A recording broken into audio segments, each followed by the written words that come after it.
Dans un songe, il vit une sorte de chemin formé d'étoiles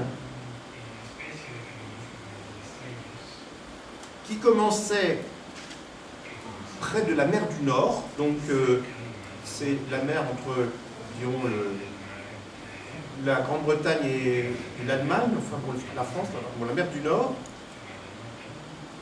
et qui se dirigeait à travers la Gascogne, le Pays Basque, la Navarre et l'Espagne, jusqu'en Galice, où reposait, alors incognito, le corps du bienheureux Saint Jacques. Puis il voit l'apôtre Saint Jacques lui demander de partir en Galice pour combattre les païens et libérer le chemin de son tombeau. Charlemagne se rend alors à Compostelle et honore Saint Jacques en suivant la voie lactée dans le ciel. C'est-à-dire qu'il n'avait pas besoin de carte routière. La carte routière, elle était dans le ciel. Alors une question se pose. Est-ce qu'il s'agit d'une belle invention poétique, cette histoire d'une carte routière dans le ciel?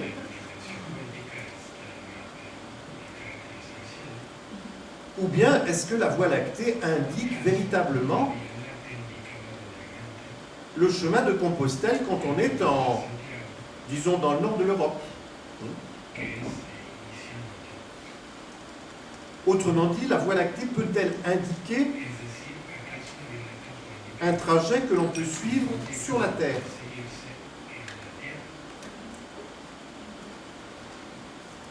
Alors les astronomes ont étudié la question. Et vous pourrez trouver sur Internet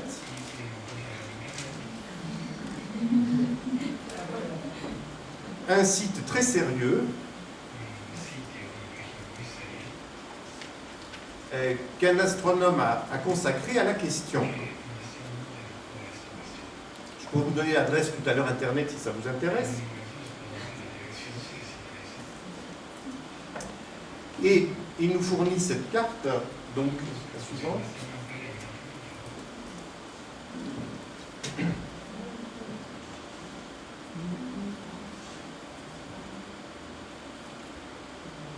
Donc, voilà ce que dit notre astronome. Effectivement, quand la Voie lactée est très haute dans le ciel et montre ses zones les plus lumineuses,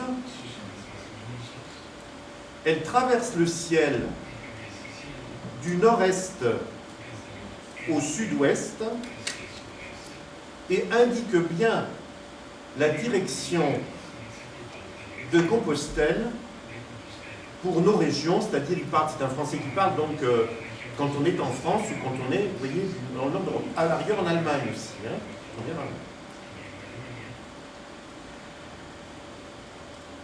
le fait que la Voie lactée, quand elle est bien visible, indique pour nos régions la direction de la Galice, a dû être remarqué par les anciens géographes et concourir pour ces raisons symboliques à fonder ou confirmer le mythe du rapport entre Saint Jacques et la Voie lactée. Alors, j'ouvre une petite parenthèse pour dire que aujourd'hui, cette observation peut poser des problèmes. Parce que notre planète est victime de ce qu'on appelle la pollution lumineuse. C'est-à-dire que l'abondance de lumière électrique le soir ne permet plus parfois des observations astronomiques qui pouvaient être possibles au Moyen-Âge. Tout simplement parce qu'on n'avait pas d'électricité et qu'on n'utilisait pas autant l'électricité la nuit que de nos jours. Mais il est certain donc que pour notre astronome, et non seulement pour lui, mais je crois que pour beaucoup de pèlerins qui ont fait le pèlerinage, il est tout à fait certain que la Voie lactée peut indiquer effectivement cette route de Compostelle lorsqu'on suit les étoiles sur cette voie bien connue du pèlerinage.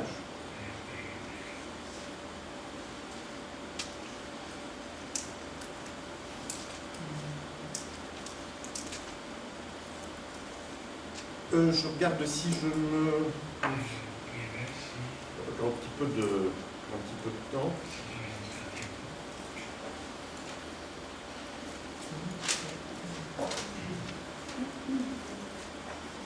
Alors j'en ai terminé avec un autre motif, vous voyez, qui nous ramène à la canicule.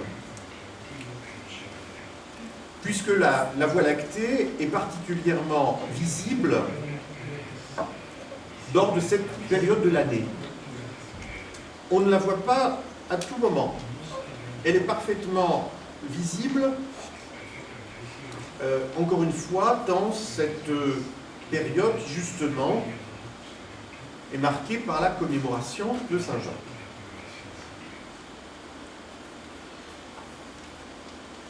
Vous vous souvenez que lorsque le corps de Saint-Jacques arrive en Galice, il arrive dans un royaume où règne une reine nommée Louve.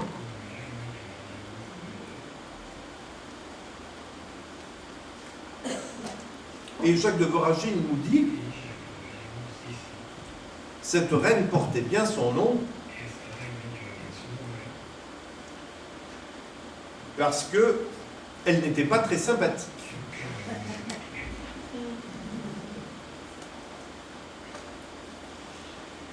Alors, qu'est-ce qui se passe lorsque le cadavre de Saint-Jacques arrive en Galice?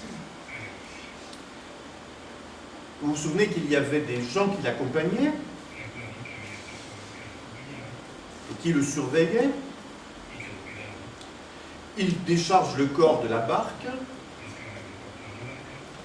ils le posent sur une grande pierre, et la pierre se met à fondre comme de la cire.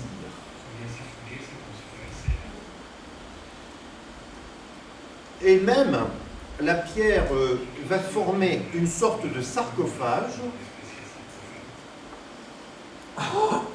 qui va être particulièrement utile pour maintenant enterrer le saint. Les compagnons de Saint-Jacques viennent trouver la reine Louve. Et ils lui disent, le Seigneur Jésus-Christ t'envoie le corps de son disciple, afin que tu reçoives mort celui que tu n'as pas voulu recevoir de son vivant. Je précise que la reine Louve avait refusé de se convertir au christianisme lorsque Saint Jacques était venu de son vivant.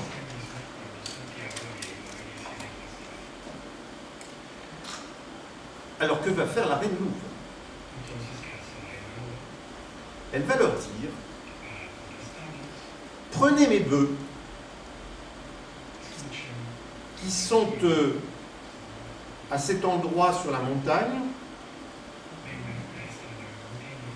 attelez-les à un char et portez le corps de votre maître